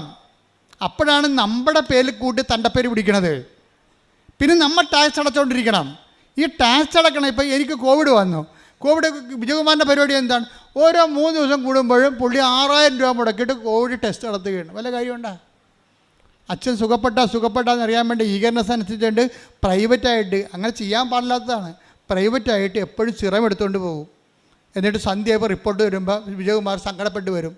അച്ഛാ ശരിയായിട്ടില്ല. ശരിയാകും അച്ഛാ എന്നു പറയും. അപ്പോൾ കോവിഡ് മാറില്ല. കാര്യം 40 ദിവസത്തിനുള്ളിൽ പുള്ളിക്കാരന് ഒരു 10-20 ടെസ്റ്റ് നടത്തിയിട്ടുണ്ട് കോവിഡിൻ്റെ. കാര്യം പുറത്ത് ടെസ്റ്റ് നടത്തണമെങ്കിൽ ഗവൺമെൻറ്റിൽ ഫ്രീ ആണ്. പുറത്ത് അതിൻ്റെ കിറ്റൊക്കെ വാങ്ങിക്കണ്ടേ. അതിന് 2800 രൂപയാണ് ചാർജ് ചെയ്യണത്. അങ്ങനെ 10-12 പ്രാവശ്യം പുള്ളി ടെസ്റ്റ് ചെയ്തിട്ടുണ്ട് ഈ സംഭവം. എന്നിട്ട് ശരിയായില്ല. എന്താ കാര്യം? ഈ സമയത്തെല്ലാം നമ്മൾക്ക് ഇൻവെസ്റ്റ് ചെയ്യണം. നമ്മൾ എന്താണ്, നമുക്ക് പ്രശ്നങ്ങളൊന്നുമില്ല. നമ്മളെ കർത്താവിൻ്റെ നാമത്തിൽ അത് ഏറ്റെടുക്കുന്നു. ഇത് ക്ലേശകാലമാണ്. കർത്താവ് പറയത്തില്ലേ, ഒരു ക്ലേശമായ കാലമുണ്ടാകും. കല്ല് പെറുക്കിക്കളയാനൊരു കാലം, അല്ലെ ആലിംഗനം ചെയ്യാൻ ഒരു കാലം, കരയാൻ ഒരു കാലം, രോഗിയായിരിക്കാൻ ഒരു കാലം, ദൈവത്തിൻ്റെ ഒരു കാലം. Take the bed of God. ശ്രദ്ധിക്കട്ടെ. ഹല്ലേലൂയ, ഹല്ലേലൂയ, ഹല്ലേലൂയ. യേശുവേ നന്ദി. ഹല്ലേലൂയ, ഹല്ലേലൂയ, ഹല്ലേലൂയ, ഹല്ലേലൂയ. പ്രസംഗകൻ 3:5. സഭാപുസ്തകം 3:5. കല്ല് പെറുക്കിക്കളയാൻ ഒരു കാലം, കല്ല് പെറുക്കിക്കളയാൻ ഒരു കാലം, കല്ല് പെറുക്കിക്കളയാൻ ഒരു കാലം, കല്ല് പെറുക്കി കൂട്ടാൻ ഒരു കാലം, കല്ല് പെറുക്കി കൂട്ടാൻ ഒരു കാലം, ആലിംഗനം ചെയ്യാൻ ഒരു കാലം, ആലിംഗനം ചെയ്യാൻ ഒരു കാലം, ആലിംഗനം ചെയ്യാതിരിക്കാൻ ഒരു കാലം, ആലിംഗനം ചെയ്യാതിരിക്കാൻ ഒരു കാലം, കരയാൻ ഒരു കാലം. Take the bed of God. സഭാപ്രസംഗി 3:4. കരയാൻ ഒരു കാലം, കരയാൻ ഒരു കാലം, ചിരിക്കാൻ ഒരു കാലം, ചിരിക്കാൻ ഒരു കാലം, വിലപിക്കാൻ ഒരു കാലം, വിലപിക്കാൻ ഒരു കാലം, നൃത്തം ചെയ്യാൻ ഒരു കാലം, നൃത്തം ചെയ്യാൻ ഒരു അപ്പം കാലം. ചില കാലങ്ങൾ ദൈവഹിത പ്രകാരമായിട്ട് വരും. അത് സന്തോഷത്തോടെ അക്സെപ്റ്റ് ചെയ്യണം. അല്ല അവർക്ക് വന്നില്ലല്ല കാലം, എനിക്ക് മാത്രം ഉടമ്പടി എടുത്ത് എനിക്ക് മാത്രമാണുള്ള ദുഃഖം, എനിക്ക് മാത്രമായ രോഗം എന്ന് പറഞ്ഞ് ദൈവത്തെ മുൾമുനെ നിർത്തരുത്. ഇത് കർത്താവ് എനിക്ക് നൽകുന്ന കൽപ്പന നൽകുന്ന കാലമാണ്. ഇത് ഞാൻ ദൈവഹിതമായിട്ട് അക്സെപ്റ്റ് ചെയ്യാം. എന്നിട്ട് ഈ കുരിശിന് ഞാൻ വിശ്വാസം, പ്രത്യാശ, സ്നേഹം ഇൻവെസ്റ്റ് ചെയ്തുകൊണ്ട് ഇതിനെ കൺവേർട്ട് ചെയ്ത് കൃപയാക്കി മാറ്റും. അങ്ങനെയാണ് കൃപയുടെ കോടീശ്വരനാകണത്. അങ്ങനെയാണ് നമ്മുടെ മൂല്യം വർദ്ധിക്കണത്. അതാണ് ദൈവ തിരുസന് സമ്പന്നനാകാതെ തനിക്ക് വേണ്ടി തന്നെ സമ്പത്ത് സ്വീകരിക്കേണ്ട സ്ഥിതി. Take the bed of God. ശ്രദ്ധിക്കണം. ഹല്ലേലൂയ, ഹല്ലേലൂയ. യേശുവേ നന്ദി. ഹല്ലേലൂയ, ഹല്ലേലൂയ, ഹല്ലേലൂയ, ഹല്ലേലൂയ, ഹല്ലേലൂയ, ഹല്ലേലൂയ, ഹല്ലേലൂയ. യേശുവേ സ്തുതി. ഹല്ലേലൂയ. ശേഖരിച്ചു വയ്ക്കുന്നവനും സമ്പത്ത് ശേഖരിക്കുന്നവനും. തനിക്ക് വേണ്ടി സമ്പത്ത് ശേഖരിച്ച് വെക്കണവന് ലോകായിക രൂപയിൽ പോട്ടെ, അത് വിഷയമല്ല. ദൈവത്തിരുസന് സമ്പന്നനാകണമെന്ന് പറഞ്ഞാൽ എന്താണ്? കൃപയിൽ സമ്പന്നനാകുക എന്നതിൻ്റെ അർത്ഥം. കാരണം ദൈവം വിലമതിക്കണത് എന്താണ്? കൃപയാണ്. മാതാവിൻ്റെ മുമ്പിൽ വന്നുകൊണ്ട് മാലാഖ സ്തുതി പറയാൻ കാര്യം എന്താണ്? കരുത്വമേനെ എന്ന് പറയാൻ കാര്യം എന്താ? കൃപ നിറഞ്ഞവളെ സ്വസ്തി. ദൈവം മൂല്യം കൊടുക്കണത് എന്താ? കൃപയാണ്. കൃപാസനത്തിൽ വരുമ്പോൾ, ഉടമ്പടി ചെയ്യുമ്പോൾ നിങ്ങൾ ചിന്തിക്കേണ്ടത് മറ്റ് സ്ഥാവര ജംഗ വസ്തുക്കളുടെ വീണ്ടെടുപ്പും വികസനത്തെക്കാൾ ഉപരി ദൈവവുമായിട്ടൊരു ബന്ധപ്പെടുത്തുകയും നിങ്ങളുടെ അടുത്ത് ഇൻവെസ്റ്റ് ഉണ്ടാക്കുകയും കുരിശിന് നിങ്ങളെ വിശ്വാസം കൊണ്ട്, കുരിശിന് നിങ്ങളെ പ്രത്യാശ കൊണ്ട്, കുരിശിന് നിങ്ങളെ അതുപോലെ തന്നെ സ്നേഹം കൊണ്ട് അതിനെ കൺവേർട്ട് ചെയ്ത് കൃപയാക്കി മാറ്റണം. അപ്പോൾ ആ കൃപ നിങ്ങളുടെ ആത്മാവിൻ്റെ കൂടെ ഉണ്ടാകുന്നതനുസരിച്ച് കൊണ്ട് നിങ്ങൾ ദൈവതിരുസന്നിധിയിൽ മൂല്യമുള്ളവരായിട്ട് മാറും. അതാണ് 12:51 ദൈവതിരുസന്നിധി സമ്പന്നരാകുക. പ്രാർത്ഥിക്കത്താവേ, ഉടമ്പടിയിലൂടെ ദൈവതിരുസന്നിധിയിൽ സമ്പന്നരാകുവാൻ സമ്പന്നരാകുവാൻ ഞങ്ങളെ അഭിഷേകം ചെയ്യണമേ. ഞങ്ങളെ അഭിഷേകം ചെയ്യണമേ. ഞങ്ങളെ അഭിഷേകം ചെയ്യണമേ. ഞങ്ങളെ അഭിഷേകം ചെയ്യണമേ. അഭിഷേകം ചെയ്യണമേ. അപ്പൊ നമ്മൾക്കറിയാം ഓരോ ക്രൈസിസും നമ്മളെ സമ്പന്നരാക്കുകയാണ് ചെയ്യണത്. കഴിഞ്ഞ ദിവസങ്ങളിൽ ഒരു സാക്ഷ്യം ഉണ്ടായിരുന്നു. അതിന് സാക്ഷി ജോളി വിൻസെൻ്റ് ക്ലാപ്പന, കൊല്ലത്ത് ക്ലാപ്പന എന്ന് ജോളി വിൻസെൻ്റ്. ഇപ്പം ജോളിയും വിൻസെൻറ്റും ഒരു സ്വപ്നം കണ്ട്, രണ്ടുപേരും രണ്ടിടത്ത് വെച്ച് ഒരേ സ്വപ്നം കണ്ട്. ഈ ദൈവത്തിൻ്റെ വഴികൾ കണ്ടില്ലേ? ദൈവത്തിൻ്റെ വഴികൾ ഭയങ്കര വിസ്മയാവഹമാണ്. എന്താ കാരണത്? ഭർത്താവും ഭാര്യയും ഒരേ സ്വപ്നം രണ്ടിടത്ത് വെച്ച് കണ്ടു. എന്താ കണ്ടത്? എന്താണ്? മകന് അപകടപ്പെടും. നിങ്ങൾ ഉടമ്പടിയിലായിരിക്കുമ്പോൾ വരാൻ പോകുന്ന കാര്യങ്ങൾ അവൻ നിന്നോട് പറയുമെന്ന് പറഞ്ഞില്ലേ? ബെടപ്പുകൾ വരാൻ പോകുന്ന കാര്യങ്ങൾ, ശ്രദ്ധിക്കുന്ന കാര്യങ്ങൾ അവൻ നിങ്ങളെ അറിയിക്കും. അവൻ എനിക്കുള്ളവയിൽ നിന്ന് സ്വീകരിച്ച് നിങ്ങളോട് പ്രഖ്യാപിക്കും. അപ്പോൾ നിങ്ങളുടെ ഉടമ്പടി ഓക്കെ ആണെങ്കിൽ, അത് ഡാമേജ് അല്ലെങ്കിൽ, ഉടമ്പടി പ്രകാരമാണ് നിങ്ങളെല്ലാം ചെയ്യണത്. എപ്പോഴും നമ്മൾ ശ്രദ്ധിക്കേണ്ടത്, പണ്ട് എനിക്ക് ഈ സ്റ്റാമ്പ് കളക്ഷൻ എന്ന് പറഞ്ഞ സംഭവം ഉണ്ടായിരുന്നു. Stamp collection. അപ്പോൾ എൻ്റെ റെക്ടർ ക്ലോഡസിൻ്റെ മുറിയിലൊക്കെ ചെന്നിട്ട് പോസ്റ്റ്മാൻ വരുമ്പോൾ 2-3 പ്രദേശത്ത് സ്റ്റാമ്പ് കളക്ഷൻ ഉണ്ടാവും. ഇവരെല്ലാവരും കൂടി ആദ്യം ഓടി എത്തുന്നവർക്ക് ക്ലോഡച്ചൻ സ്റ്റാമ്പ് പറിച്ചു കൊടുക്കും. അച്ഛന് കൂടുതൽ സ്റ്റാമ്പ് വരുന്നത് കാനഡയിൽ നിന്നാണ്, മലേഷ്യയിൽ നിന്ന്. മലേഷ്യയിൽ ചിത്രശലഭത്തിൻ്റെ സ്റ്റാമ്പും കാനഡയിൽ അവിടുത്തെ ഒരു പ്രത്യേക വൃക്ഷത്തിൻ്റെ ചോപ്പ് പെരിയുടെ സ്റ്റാമ്പ് വരും. ഭയങ്കര രസമാണ്, ഭംഗിയാണ്. അപ്പോൾ ക്ലോഡച്ചെടിക്കുന്ന റെക്ടർച്ചെടിക്കുന്ന സ്റ്റാമ്പ് അടിച്ച് മാറ്റാൻ വേണ്ടി ഉള്ള ഓട്ടം ഈ പോസ്റ്റ്മാൻ വരുമ്പോൾ ചെയ്യണതാണ്. ഞാൻ ഇത് പറയാൻ കാരണം വെച്ച് കഴിഞ്ഞാൽ, ഈ ഒരു കാലഘട്ടം പോലെ തന്നെ എന്നിട്ട് ഈ പറിക്കണ സമയത്ത് സ്റ്റാമ്പിൻ്റെ പല്ല് ഡാമേജ് ആകും. അപ്പോൾ ഈ പറിക്കുമ്പോൾ ക്ലോഡച്ചൻ പ്രായമുള്ള അച്ഛനാണ്. പ്രായമുള്ള അച്ഛന് കാനഡയുടെ മലേഷ്യയുടെ സ്റ്റാമ്പ് പെട്ടെന്ന് അച്ഛനെ അതിൻ്റെ കത്തെടുക്കാൻ വേണ്ടിയുള്ള ഇതിൽ ഞങ്ങൾക്ക് സ്റ്റാമ്പ് തരണതിനേക്കാൾ ഉപരി അച്ഛനെ അതിനകത്തുള്ള കത്തെടുക്കണം. അതിന് വേണ്ടി പറിക്കുമ്പോൾ പേടി ചങ്കിടിച്ചുകൊണ്ട് നിൽക്കും. എന്താണ്? എൻ്റെ പല്ല് പറഞ്ഞു പോകുക, സ്റ്റാമ്പിൻ്റെ പല്ല് പറഞ്ഞാൽ ഡാമേജാണ്, പിന്നെ അത് കളയേണ്ടി വരും. അപ്പോൾ അത് ഇൻവാലിഡായി പോകും, മൂല്യമില്ല. അപ്പോൾ അതുകൊണ്ട് അത് പല്ല് എല്ലാം ഉള്ള സ്റ്റാമ്പാണെങ്കിൽ ക്ലോഡച്ചനും മുറിയിൽ നിന്ന് ഞങ്ങൾ ചാടിപ്പുറത്ത് വരും കൈ ഒടിച്ചുകൊണ്ട്. എന്താണ്? ഡാമേജ് അല്ലാത്ത പുതിയൊരു വെറൈറ്റി സ്റ്റാമ്പ് കിട്ടി, അതുകൊണ്ടൊന്ന് ആൽബത്തിൽ ഒട്ടിച്ചു വെക്കും. അപ്പോഴേ ഈ പല്ല് പോണത് സ്റ്റാമ്പ് ഡാമേജാണ്. ഉടമ്പടിക്കും ഇതുപോലെ സംഭവമുണ്ട്. ചില ഉടമ്പടി ഡാമേജായി പോവും, പല്ല് പോവും. നിങ്ങൾ ധൃതി കാണിച്ചും അല്ലെങ്കിൽ നിങ്ങളത് വേണ്ട രീതിയിൽ, ഇപ്പോൾ അതിൻ്റെ ഒരു ദൈവസ്നേഹം വേണമല്ലോ ഇതിന്, പശുത്താൻ നിറവിലല്ലേ ഇത് ചെയ്യേണ്ടത്. നിരാശയിലും സങ്കടത്തോടെയും ചെയ്തു നോക്കാം. എല്ലാവർക്കും ചെയ്യേണ്ടല്ല. ചെറുക്കൊക്കെ ഈ ഷോർട്ടേജ് അടിക്കണ പോലെ അവർക്കെന്ത് കിട്ടിയെന്ന് അങ്ങോട്ട് കഴിഞ്ഞ് വിളിച്ചു ചോദിക്കും, എടി നിൻ്റെ കാര്യം വരെ നടന്നാ, അവർ ഈ ലോട്ടറി ടിക്കറ്റ് എടുക്കണ പോലെ ചില പെണ്ണുങ്ങളൊന്നും ഉടമ്പടി എടുത്തിട്ട് ഇവർക്കടിച്ചാന്ന് വിളിച്ചു ചോദിച്ചുകൊണ്ടിരിക്കും. പരീക്ഷാഫലം പോലെ നീ ജയിച്ചാ, നിനക്കെല്ലാം മൊഡ്യൂളും കിട്ടിയ എന്ന് അങ്ങോട്ടും വിളിച്ചു ചോദിക്കണം. ദൈവത്തിനെ ആക്ഷേപിക്കുന്ന രൂപത്തിൽ ഉടമ്പടി ഫലങ്ങളെക്കുറിച്ച് പരസ്പരം വിളിച്ചും ചോദിച്ചും ഉടമ്പടി നിങ്ങൾ ഡാമേജ് ആക്കും. ഉടമ്പടി നിങ്ങളും ദൈവവും തമ്മിലുള്ള സ്വകാര്യ രഹസ്യമായൊരു ബന്ധമാണ്. അതിൻ്റെ അകത്തൊരു രഹസ്യാത്മകത ഉണ്ട്. അതുകൊണ്ട് മറ്റുള്ളവർ നോക്കിയിട്ട് നിങ്ങളുടെ ദൈവബന്ധത്തെ വിലയിരുത്തരുത്. നിങ്ങൾക്ക് വേണ്ടിയുള്ള ആഹാരം നിങ്ങൾക്ക് വേണ്ടി ദൈവം കരുതി വെച്ചിട്ടുണ്ട്. നിങ്ങളെന്താ ചെയ്യേണ്ടത്? ആദ്യം ദൈവരാജ്യത്തെ ശ്രദ്ധിക്കട്ടെ. ഹല്ലേലൂയ, ഹല്ലേലൂയ, ഹല്ലേലൂയ, ഹല്ലേലൂയ. യേശുവേ നന്ദി. ഹല്ലേലൂയ, ഹല്ലേലൂയ, ഹല്ലേലൂയ, ഹല്ലേലൂയ. മത്തായി 6:33 നിങ്ങൾ ആദ്യം അവിടുത്തെ രാജ്യവും അവിടുത്തെ നീതിയും അന്വേഷിക്കുക, അതോടൊപ്പം മറ്റുള്ളവയെല്ലാം നിങ്ങൾക്ക് ലഭിക്കും. മറ്റുള്ളതെല്ലാം നിങ്ങൾക്ക് ലഭിക്കുമെന്ന് ദൈവം പറഞ്ഞെങ്കിൽ നിങ്ങൾ അതിൽ വിശ്വസിക്കണം. എന്നിട്ട് നിങ്ങൾ ചെയ്യാനുള്ള ആദ്യം അവിടുത്തെ രാജ്യവും അവിടുത്തെ നീതിയും അന്വേഷിക്കണം. ഉടമ്പടി പുതുക്കാൻ വരുമ്പോൾ നിങ്ങൾക്ക് ശത്രുക്കൾ ഉണ്ടാകാൻ പാടില്ല. ഉടമ്പടി പുതുക്കാൻ വരുമ്പോൾ നിങ്ങൾ സംസാരിക്കാതിരിക്കേണ്ട വ്യക്തികൾ ഉണ്ടാകാൻ പാടില്ല. ഉടമ്പടി പുതുക്കാൻ വരുമ്പോൾ നിങ്ങൾക്ക് കടങ്ങൾ ഉണ്ടാകാൻ പാടില്ല. നിങ്ങൾക്ക് 10 പൈസ കിട്ടി, നാളെ നിങ്ങളെ സഹായിച്ച ഇന്നലെ നിങ്ങളെ സഹായിച്ച ആൾക്കാരായിരിക്കും. അപ്പം ഉടനെ നിങ്ങൾക്ക് പൈസ കിട്ടി കഴിയുമ്പോൾ വീട്ടിൽ ശമ്പളം കിട്ടിയിട്ട് അല്ലെങ്കിൽ മകൻ വരട്ടെ അപ്പം തരാമെന്ന് പറഞ്ഞാൽ നിങ്ങൾ 10,000 രൂപ മേടിച്ചത്. അപ്പോൾ നിങ്ങൾക്കിപ്പോൾ പൈസ കിട്ടി, മകൻ വന്ന് പൈസ കിട്ടി, പക്ഷേ നിങ്ങളെന്ത് ചെയ്യും? ഇപ്പോൾ ഒരു സെൽഫോൺ മേടിക്കാം, ഒരു സ്മാർട്ട് ഫോൺ മേടിക്കാം, ആ കാശ് പിന്നെ കൊടുക്കാമെന്ന് പറയും. അപ്പോൾ നിങ്ങൾ ഉടമ്പടി ഡാമേജ് ആയിപ്പോയി. എന്താ കാര്യം? നിങ്ങൾ വാക്ക് പാലിച്ചില്ല. നിങ്ങൾ എന്താ പറഞ്ഞത്? മകൻ വരട്ടെ, മകൻ വരുമ്പോൾ ഞാൻ നിങ്ങൾക്ക് കാശ് തരാം എന്ന് പറയുന്നത് നിങ്ങളെ വിശ്വസിച്ച് ആണ് നിങ്ങൾക്ക് ആ പൈസ വന്നത്. ഇപ്പം മകൻ വന്ന് നിങ്ങൾക്ക് കാശ് കിട്ടി. പക്ഷേ ഇപ്പം നിങ്ങളെന്താ പറയണത്?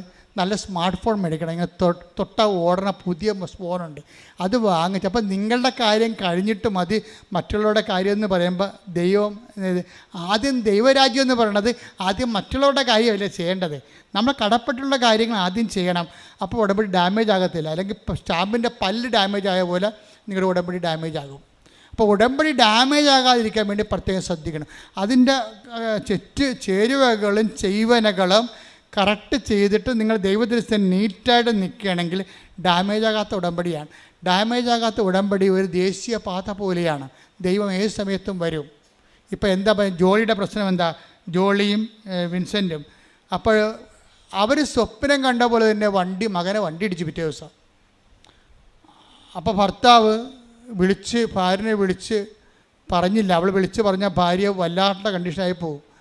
ഭർത്താവ് നേരെ ഹോസ്പിറ്റലിലേക്ക് ഓടുകയാണ്. പോകുമ്പോൾ ഉടനെ ഭാര്യ ആരെന്നെ വിളിച്ച് വിളിച്ച് മകന് വണ്ടി ഇടിച്ച് ഹോസ്പിറ്റലിലാണെന്ന് പറഞ്ഞു. അപ്പോൾ ഉടനെ ഭാര്യ ഭർത്താവിനെ വിളിച്ച് പറഞ്ഞ് ഞാൻ മകൻ വണ്ടി ഇടിച്ച് എന്ന് പറഞ്ഞപ്പോൾ ഒരു മകനേ ഉള്ളേ, ഒന്നിലൊരു മകനാണേ. അപ്പോൾ ഭർത്താവ് പറഞ്ഞു ഞാൻ അങ്ങോട്ട് പോയിക്കൊണ്ടിരിക്കണം, നീ അടങ്ങാമെന്ന് പറഞ്ഞു. അടങ്ങാനൊന്നുമില്ല, നിങ്ങളെ വന്നിവിടെ എന്നെ കൂട്ടിക്കൊണ്ട് പോയില്ലെങ്കിൽ എനിക്കറിയാം എന്ത് ചെയ്യണമെന്ന്. കാര്യം അവർ വയലൻ്റായി. ഉടനെ വയലൻ്റായി. ഉടനെ ഈ ഭർത്താവ് തിരിച്ചു വന്ന് വണ്ടിയിൽ ഇവരെയും കൂട്ടിക്കൊണ്ട് അവിടെ ചെന്നപ്പോൾ ഡോക്ടർ പറഞ്ഞ് കുഴപ്പമൊന്നുമില്ല, ഭയങ്കര ടെൻഷൻ അടിച്ചാണ് ചെയ്യുന്നത്, കുഴപ്പമൊന്നുമില്ല എന്നൊക്കെ പറഞ്ഞ്. കുഴപ്പമൊന്നുമില്ല എന്നൊക്കെ ഡോക്ടർ പറഞ്ഞ് അവരൊക്കെ പോവുകയും ചെയ്ത് റെസ്റ്റ് എടുക്കട്ടെ, ഗ്ലൂക്കോസ് കയറുന്നുണ്ട്, വെള്ളം കുടിച്ച് ഫ്രഷ് ആയിക്കൊണ്ടിരിക്കണമെന്ന് പറഞ്ഞപ്പോഴേ പെട്ടെന്ന് ഇവർ ഡാമേജ് ആകാത്ത ഉടമ്പടിയാണ്. ഇവരുടെ ജോലിയുടെ ഉടമ്പടി ഡാമേജ് ആകാത്തതാണ്. അവർ കൃത്യമായിട്ട് ആ സംഭവം കൃത്യമായിട്ട് ചെയ്യുന്നുണ്ട്. ഇപ്പോൾ ഡാമേജ് ആകാത്ത ഉടമ്പടി ആയതുകൊണ്ട് ദൈവത്തിന് കമ്മ്യൂണിക്കേറ്റ് ചെയ്യാൻ എളുപ്പമാണ്. ഈശോ പറഞ്ഞ് മകളെ അവന് നെറ്റിക്കും നോക്കിക്കിട്ട് ആ പുരുകത്തിൻ്റെ മുകളിലോട്ട് നോക്കാൻ പറഞ്ഞു. ഉടനെ ജോളി മകൻ്റെ പുരുകത്തോട്ട് നോക്കി. അവൻ ഉറങ്ങിക്കിടക്കണ പോലെ കിടക്കുകയല്ലേ. നോക്കിയപ്പോഴുണ്ട് ഒരു നീലപ്പൊട്ട്. അപ്പോൾ ഇവർ നേഴ്സാണ്, സീനിയർ നേഴ്സാണ്. അപ്പോൾ ഈ നെറ്റിയിൽ നീലപ്പൊട്ട് എന്താണെന്നുള്ള ഇവർക്ക് പെട്ടെന്ന് പിടികിട്ടി. ഇവരപ്പം തന്നെ ആശുപത്രിയിലേക്ക് ഓടി സർജനെ കണ്ടെത്തും പറഞ്ഞു സാറേ ഒന്നുകൂടി വന്ന് നോക്കി, തിരിച്ചുണ്ടാവും, സ്കാൻ ചെയ്യണം, ഒരു നീലപ്പൊട്ട് കിടപ്പുണ്ട്, അത് ക്ലോട്ടിങ് ആണെന്ന് എനിക്ക് സംശയമുണ്ടെന്ന് പറഞ്ഞു. അപ്പോൾ ഭർത്താവ് പോയിട്ട് വല്ല കാര്യമുണ്ടോ അവിടെ? ഭർത്താവ് അതിന് കുഴപ്പമില്ലെന്ന്. അവർ നേഴ്സ് സ്കിൽഫുള്ളായിട്ടുള്ള പേഴ്സൺ വരുമ്പോൾ വ്യത്യാസം പറഞ്ഞിട്ടില്ലേ. അവർ നേഴ്സായതുകൊണ്ട് ഹെഡ് നേഴ്സാൻ പറ്റുകയാണ് അവർ. അപ്പോൾ അവരൊക്കെ ഉടനെ തിരിച്ചു വന്ന് സ്കാൻ ചെയ്തപ്പോഴുണ്ട് ക്ലോട്ടാണെന്ന് അറിഞ്ഞോടുകൂടി സിറ്റുവേഷൻസ് ആപ്പടെ മാറി. ഡോക്ടർ എല്ലാവരും മാറ്റി, ഇവനെ ICUലോട്ട് മാറ്റി. പിന്നെ എന്താ പ്രശ്നം? ഇവനിനി ഛർദ്ദിക്കരുത്, 1, തലവേദന ഉണ്ടാവരുത്, 2, ഇപ്പം അങ്ങനെ കുറച്ച്, അതായത്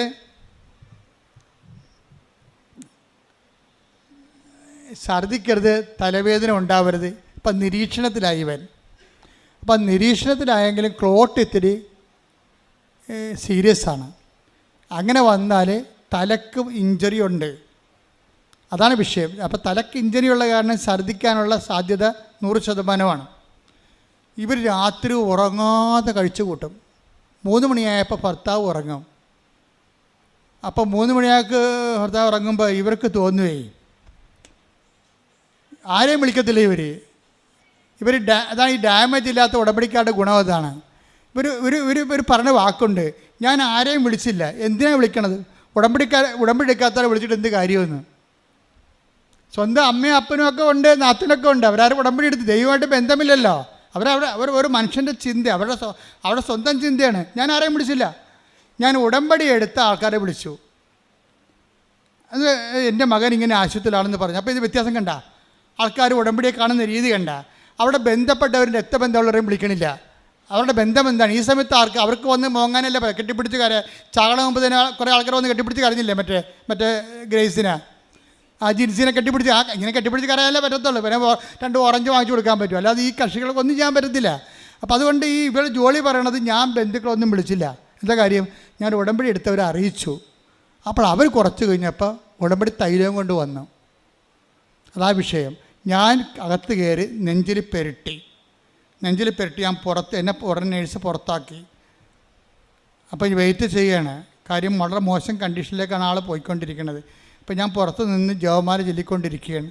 ജപമാല ചൊല്ലിക്കൊണ്ടിരുന്ന സമയത്ത് എനിക്ക് തോന്നി എൻ്റെ ഉടമ്പടിക്ക് ആശ്രയം കൊണ്ടുപോയി അവൻ്റെ കഴുത്തേൽ കൊന്തലിട്ട് കൊടുക്കണമെന്ന് പറഞ്ഞു. അപ്പം ഞാൻ മാതാവേ, ഞാൻ ഇത് ചെയ്യാൻ പാടില്ലാത്തതാണ്, പക്ഷേ എൻ്റെ അവസ്ഥ ഇപ്പം അറിയാമല്ലോ. ഈ ഉടമ്പടിക്ക് ആശ്രയം ഇത് മാത്രമേ അവനെ ജീവനിലോട്ട് കൊണ്ടുവരാൻ ഇത് മാത്രമേ ഒരു ആധാരമുള്ളൂ. അതുകൊണ്ട് ഇത് ഞാൻ പറിച്ച് അവൻ്റെ നെഞ്ചിലുള്ള കിടക്കണ കൊന്തയെ കെട്ടാൻ പോവുകയാണ്. പറഞ്ഞ് ഇവിടെ അകത്ത് കയറിയപ്പോൾ ഒരു നേഴ്സ് വന്ന് തടഞ്ഞു. നിങ്ങൾ ഇതിനകത്ത് കയറാൻ അനുവാദമില്ല, ഇവിടെ കയറാൻ പറ്റത്തില്ലെന്ന് പറഞ്ഞു. കഴിയുമ്പോൾ ഈ ആളെ ഇവിടെ കസ്റ്റഡിയിലാണല്ല. അപ്പോൾ ഇയാളുടെ ബോഡിയെ തൊടാനോ അമ്മയാണെന്നൊരു കാര്യമില്ല, അത് ചെയ്യാൻ പറ്റത്തില്ല. ഉള്ള കൊന്ത ഊരാനാണ് ഞാൻ വന്നതെന്ന് പറഞ്ഞു. ഇവൻ്റെ കഴുത്തിലെ കൊന്ത ഊരാനാണ് ഞാൻ വന്നതെന്ന് ആ നേഴ്സ് പറയുമ്പോൾ ഈ ചേച്ചി ഉള്ള സത്യം പറയും. നേഴ്സ് അങ്ങനെ ഊരരുത്, അത് മാത്രമേ ഇനിയുള്ളൊരു പിടിവള്ളിയുണ്ട്, അതുമേൽ ഈ ഉടമ്പടിക്ക് ആശ്രയം കെട്ടാനാണ് ഞാൻ വന്നതെന്ന് ഇവർ പറയും. അപ്പോൾ അവർ പറഞ്ഞു അതൊന്നും നടക്കത്തില്ല. പറഞ്ഞാൽ അവർ പോവും. അവർ പോയി കഴിയുമ്പോൾ വേറൊരു നേഴ്സ് വഴിയും. എന്താ ചേച്ചി കരയണത്? എൻ്റെ മകനാണ്, അതിൻ്റെ കൊന്ത ഊരുമെന്നും പറഞ്ഞിട്ടാണ് അവർ പോയിരിക്കണമെന്ന് പറഞ്ഞു. അപ്പോൾ ഈ പുതിയ നേഴ്സ് പറയും സാരമില്ല, കൊന്ത ഉരണ്ട അവസ്ഥ വരികയാണെങ്കിൽ അവൻ സ്കാൻ ചെയ്യുമ്പോൾ കൊന്ത ഉരണ്ട് വരികയാണെങ്കിൽ ഞാൻ തന്നെ ഊരിയെടുത്തിട്ട് ഞാൻ തന്നെ ഇട്ടോളാം, നിങ്ങൾ സമാധാനത്തിൽ ഇരിക്കാൻ പറയും. അപ്പോൾ ഇവർ പറയും, അമ്മ പറയും, ഈ കാശുരൂപം അവൻ്റെ കഴുത്തെ കെട്ടിക്കൊടുക്കാനാണ് ഞാൻ വന്ന് അകത്ത് കയറിയത്, അപ്പോഴാണ് ഇങ്ങനെയൊക്കെ സംഭവിച്ചത്. അപ്പോൾ നേഴ്സ് പറഞ്ഞു അതിനെന്താ അവൻ കെട്ടിക്കൊടുക്കാറില്ല എന്ന് പറയുമ്പോൾ ഈ നേഴ്സിൻ്റെ കഴുത്തിൽ ഉടമ്പടി കാശുരം കിടക്കും.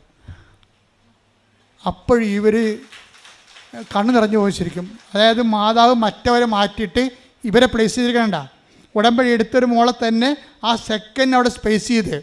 ഇത് ടൈമിംഗ് എന്ന് പറയും, ഇതാ ടൈം മദറെന്ന് പറയണം നമ്മൾ.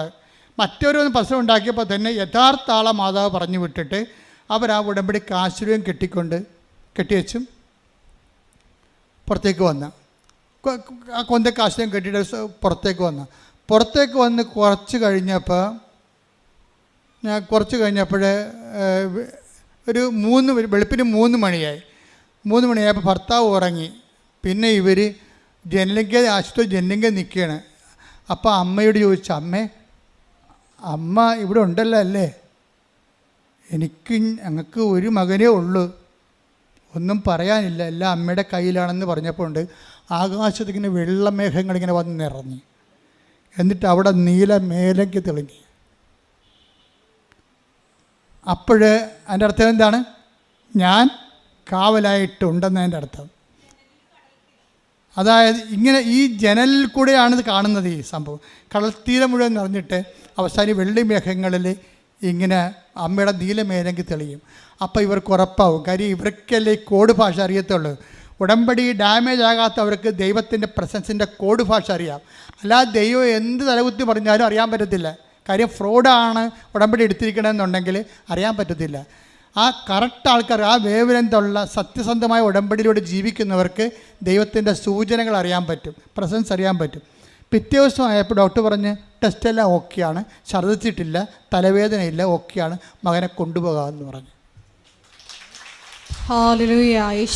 അപ്പോൾ ഇതാണ്. അതായത് ഇവളെ സംബന്ധിച്ചിടത്തോളം അവർ അറിവ് അനുഭവമായി, അനുഭവം ബോധ്യമായി, ബോധ്യം സാക്ഷ്യമാകും. സാക്ഷ്യം 2 തരമുണ്ട്. അറിവാണ് അനുഭവം ഉണ്ടാക്കുന്നത്.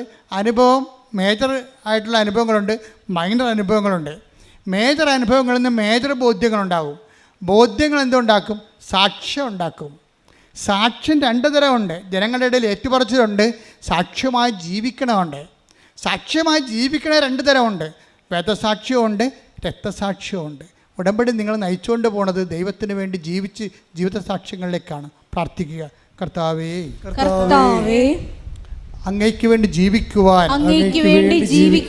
സാക്ഷ്യമായി ജീവിക്കുവാൻ ഉടമ്പടിയിലൂടെ എന്നെ വിളിച്ചതിന് ഞാൻ അങ്ങയ്ക്ക് നന്ദി പറയുന്നു. മരണം വരെ കൃപയിലെ എന്നെയും കുടുംബത്തെയും നിലനിർത്തണമേ. ഞാൻ മക്കളെ ആശീർവദിക്കുന്ന കർത്താവേ, നിന്റെ തിരുമുറുപാടുന്ന വലത്തെ കരം, ആണിപ്പെടുതാറുന്ന അത്ഭുത കരം ഓരോ മകൻ്റെ മേലും ഓരോ മകളുടെ മേലും വെക്കണമെന്ന് പ്രാർത്ഥിക്കുന്നു. കർത്താവിൻ്റെ ഉന്നതമായ നാമത്തിൽ മാരക രോഗങ്ങൾ, തീരാവ്യാധികൾ, ജീവിത ദുരിതങ്ങൾ, ജീവിത തടസ്സങ്ങൾ ഈശോ ഉച്ച മുതൽ ഉള്ളംകാല് വരെ എല്ലാ കോശങ്ങളിലും കർത്താവിൻ്റെ അകത്ത് നിറയട്ടെ. എല്ലാ പേശികളിലും കർത്താവിൻ്റെ അകത്ത് നിറയട്ടെ. മാരക രോഗങ്ങൾ, തീരാവേദികൾ യേശുവിൻ്റെ നാമത്തിൽ മാറിപ്പോകട്ടെ. ക്യാൻസർ, സിസ്റ്റുകൾ, മുഴകൾ, ത്വക്ക് രോഗങ്ങൾ, ചൊറികൾ, ചിരങ്ങുകൾ, ചുണങ്ങൾ കർത്താവിൻ്റെ അകത്ത് കഴുകപ്പെടട്ടെ. ഉച്ച മുതൽ ഉള്ളംകാല് വരെ കഴുകപ്പെടട്ടെ. യേശുവിൻ്റെ നാമത്തിൽ സൗഖ്യം പ്രാപിക്കട്ടെ.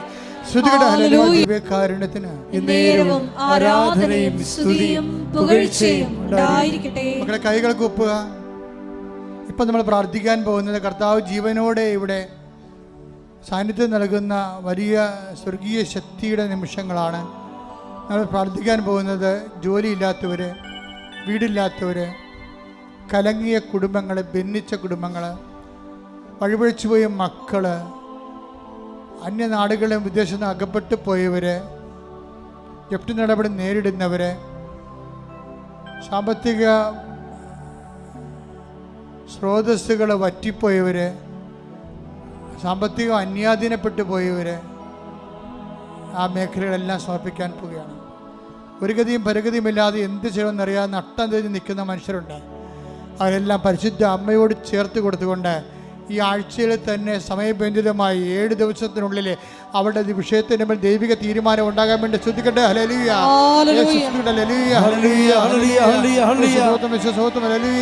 ദൈവത്തിന്റെ കരുണ, ദൈവത്തിന്റെ ശക്തി, ദൈവത്തിന്റെ കൃപ മക്കളുടെ ആവശ്യിക്കട്ടെ. ഈശോ 38 വർഷം നേർപ്പിച്ച കൃപയുടെ യോഗ്യതയാൽ ഇയാൾ താഴെ നടന്ന 10,000-കണക്കിന് ആരാധന ശക്തിയാൽ മാരക രോഗങ്ങള്, തീരാ ജീവിത തടസ്സങ്ങള്, തീരാ ജീവിത ദുരിതങ്ങള് യേശു ക്രിസ്തുവിന്റെ നാമത്തില് മാറിപ്പോകട്ടെ.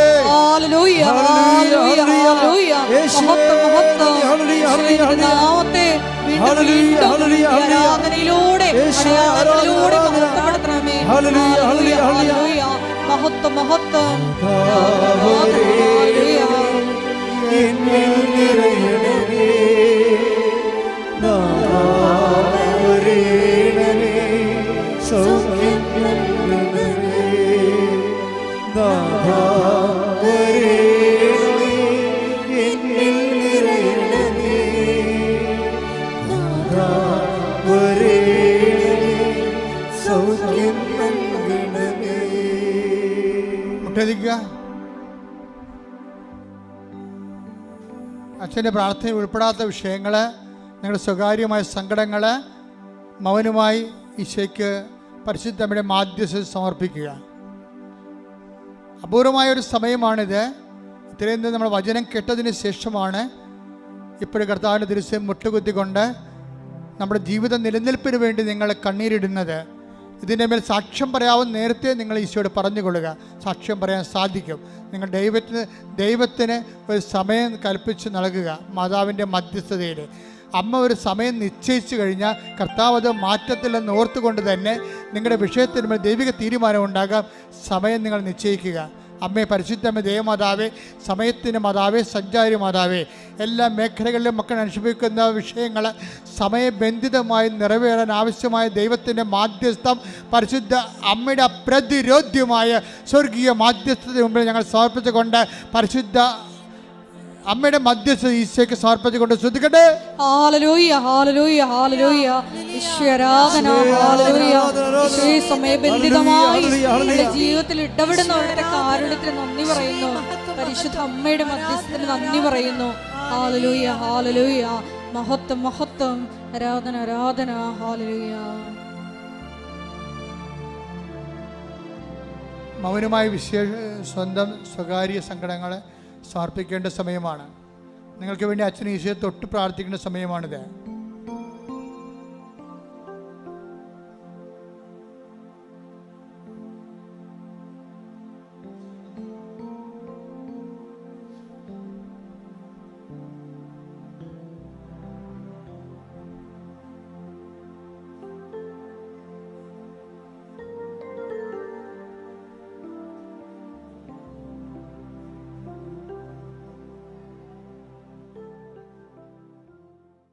സമാപന ആശീർവാദം. ഒരിക്കൽ കൂടി മരിയൻ ഉടമ്പടിയിൽ സമർപ്പിച്ചിരിക്കുന്ന എല്ലാ വിഷയങ്ങളും, നിങ്ങളുടെ ജീവിതത്തെ നൊമ്പരപ്പെടുത്തുന്ന വിഷയങ്ങളും ദൈവമാതാവിൻ്റെ മധ്യസ്ഥയിൽ ദിവ്യകാരുണ്യ സന്നിധിയിൽ സമർപ്പിച്ച് നമുക്കൊരു നിമിഷം മൗനമായിട്ട് പ്രാർത്ഥിക്കാം. സംശയിക്കാത്ത വിശ്വാസം ഞങ്ങൾക്ക് നൽകണമേ എന്ന് നമുക്ക് വചനത്തിൽ കേട്ടതുപോലെ പ്രാർത്ഥിക്കാം. ഒപ്പം തന്നെ ഞങ്ങളുടെ നിലപാടുകളിലൂടെയും സമീപനങ്ങളിലൂടെയും ആത്മാവിൻ്റെ ഫലങ്ങൾ സമൃദ്ധമായി ഞങ്ങളിൽ വന്ന് നിറഞ്ഞ് എത്രയും വേഗം സാക്ഷ്യം പറയാനുള്ള കൃപ ഞങ്ങൾക്ക് നൽകണമേ എന്ന് പ്രാർത്ഥിച്ചുകൊണ്ട് ശിരസ്സ് നമിച്ച് നമുക്ക് ദിവ്യകാരുണ്യനാഥൻ്റെ ആശീർവാദം സ്വീകരിക്കാം.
പരിശുദ്ധ പരമമാ ദിവ്യകാരുണ്യമേ, എന്നുമെന്നും അങ്ങേക്ക് ആരാധന. പരിശുദ്ധ